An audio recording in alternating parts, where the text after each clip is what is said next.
rest, Lottie.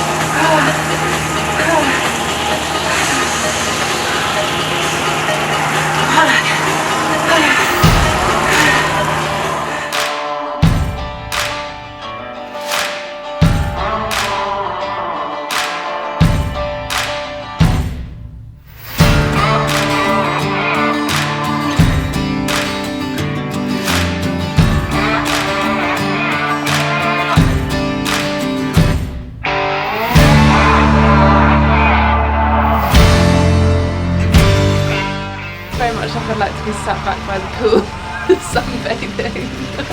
Today's tactic is going to be probably exactly the same as last week. Go really hard on the points race, try and get as many points going up the hill. It'll be a bit harder this week because it's more of a climb as opposed to the like rolling and then roll into it. Second race, try not to get dropped, try and stay up there. And third race, just hang on and hopefully boost myself up to the top 10 a little bit.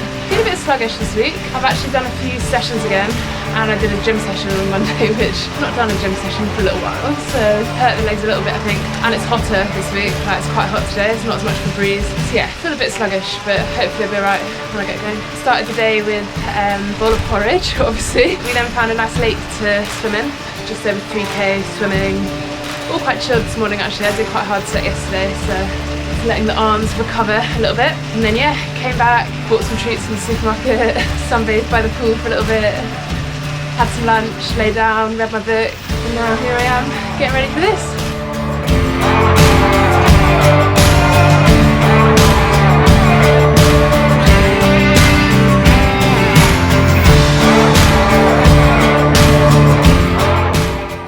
The preen position there at the top.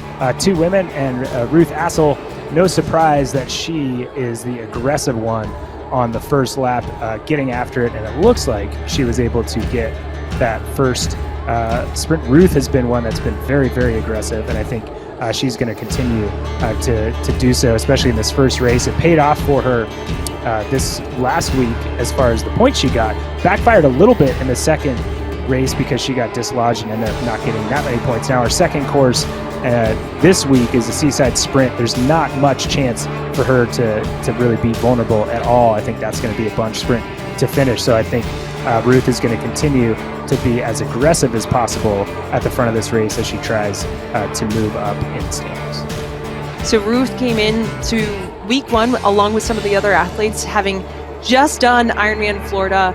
You know, an Ironman will take a little bit out of your legs, not surprisingly. So to see her last week with another week of recovery, you know, really go from probably feeling a little flat to being pretty aggressive on stage one. We can only assume that week three, a little bit more rested, a little bit more excited to really get some points and move up the leaderboard. So Ruth is using that aero power up, trying to get away from the field that's chasing. You know, with this downhill rolly section, it's not likely that she's going to be able to stay away on her own, but she's put herself in a position where maybe somebody can jump across to try to join her. But right now, she's got 2.5 seconds. That's nothing to sniff at. And if she continues to hold this, she can, at minimum, get the next sprint points, the lion's share of the sprint points. But right now it looks like that group is working together pretty well. They're 4.5, 5 watts per kilo, 2.5 seconds behind Ruth, as Ruth pushes 5.5 watts per kilo, trying to stay away. But Sarah looks like she's going to get brought back. But Ruth Astle, again, she's trying, and she's just kind of hoping they give up. But right now she's got 2 seconds going into the rollers, which is more than she had the last time. Sarah, I would call this persistence. Absolutely, you got to give her credit for trying. You know, I think we're going to have to design another jersey for some of these athletes, the Joe Skippers and the Ruth Astles. You know, it's really exciting to have athletes like this in the mix. You know, feeling aggressive and just wanting to try to maximize every opportunity. Is opening up a sprint as well, and here we go across the finish line. Believe pipped Ruth Astle at the line, who put in a huge effort, 500 meters to go, was aggressive all day, but timing's everything.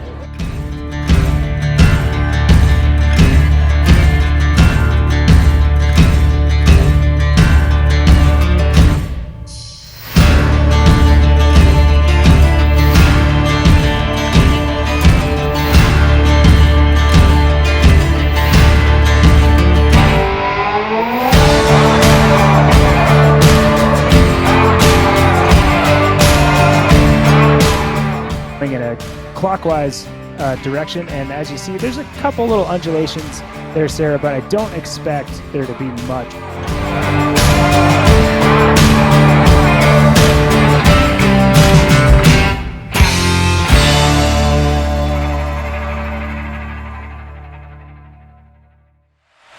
Yeah, no, I think that's a great point. It's different disciplines. It gives triathletes that have great cycling ability the chance to shine, and someone that's definitely taken advantage of that is on screen right now. Ruth pushing 300 watts, no big deal, 5.5 watts per kilo, just nice and smooth, sneaking off the front of the group in front of Melanie Moore now, 4.5 seconds. And it is a steep climb. I'd say Melanie Moore is a little bit better at the longer, more sustained climbs, and I'd say that Ruth is probably better at the shorter, steeper climbs, but I still think Melanie has a chance if she's within 3 or 4 seconds to bridge up to Ruth. So I think Ruth really needs to stay on the gas as she has just a few kilometers to go till we start that climb. Oh, the big mover. I thought you were going to ask me who's going to win the stage, and I'm putting my money on Ruth, Okay. I feel like that's a fair bet at this Cool. point with a 16-second lead going into the last 1.5 kilometers.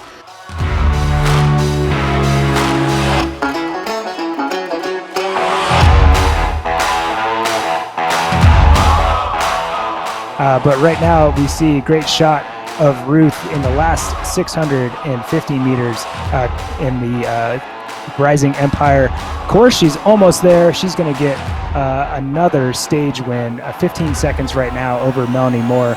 It does go to show exactly how deep these fields are. So Ruth Astle, right, she can see the finish line. 100 meters to go. What a day for this athlete.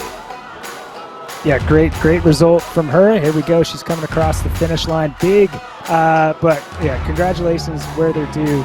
Ruth finishing first place in the last mass start non-drafting time trial over Melanie Moore.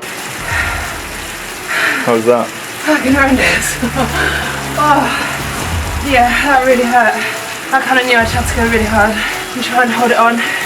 And yeah, I was wondering whether I should stick with Melanie and then try and push, but I know that she's better on the actual hills. So I was like, if I get a bit of a gap, I might be able to hang on. And it worked. Happy days.